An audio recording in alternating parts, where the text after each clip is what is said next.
नियम करौली बाबा को कंबल वाले बाबा क्यों कहते हैं? बाबा के भक्तों में फतेहगढ़ के एक बुजुर्ग दंपति भी शामिल थे। एक दिन बाबा अचानक इस बुजुर्ग दंपति के घर पर पहुंच गए और कहा कि आज रात वे उनके घर पर ही रुकेंगे।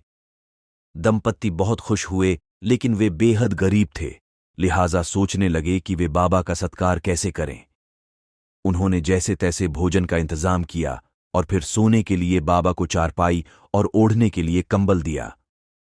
बाबा सो गए तो बुजुर्ग पति पत्नी भी वहीं चारपाई के पास सो गए। रात में बाबा कंबल ओढ़कर सो रहे थे और ऐसे कराह रहे थे कि जैसे उन्हें कोई मार रहा है। बड़ी मुश्किल से वह रात गुजरी। सुबह बाबा ने वह कंबल लपेटकर दंपत्ति को दिया और कहा कि इसे बिना खोले गंगा में प्रवाहित कर दिया।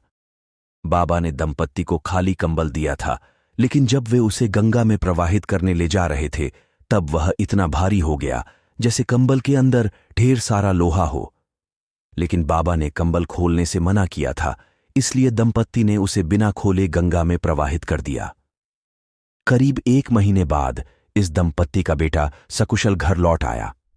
दरअसल इस बुजुर्ग दंपत्ति का एक ही बेटा था और वह ब्रिटिश फौज में सैनिक था।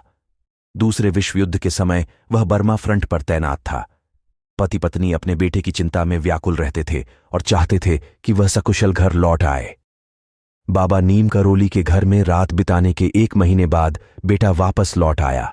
बेटे ने बताया कि करीब महीने भर पहले एक रात वह दुश्मन फौजों के बीच घिर गया था और रात भर गोलीबारी होती रही। इस युद्ध में उसके सारे साथी मारे गए, लेकिन वह अकेला बच गया। बेटे ने कहा कि मैं कैसे बच गया ये मुझे भी मालूम नहीं। उसने कहा कि उस पर खूब गोलीबारी हुई, लेकिन उसे एक भी गोली नहीं लगी। ये वही रात थी जब बाबा नीम करौली उसके घर में सो रहे थे और पूरी रात कराह रहे थे। तुरंत दंपत्ति बाबा नीम करौली के चमत्कार को समझ गया।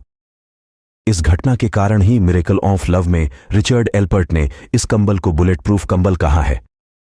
आज भी कैंची धाम स्थित मंदिर में बाबा के भक्त उन्हें कंबल चढ़ाते हैं। माना जाता है कि ऐसा करने से मनोकामना पूरी हो जाती है। जय नीम करौली बाबा, जय श्री राम।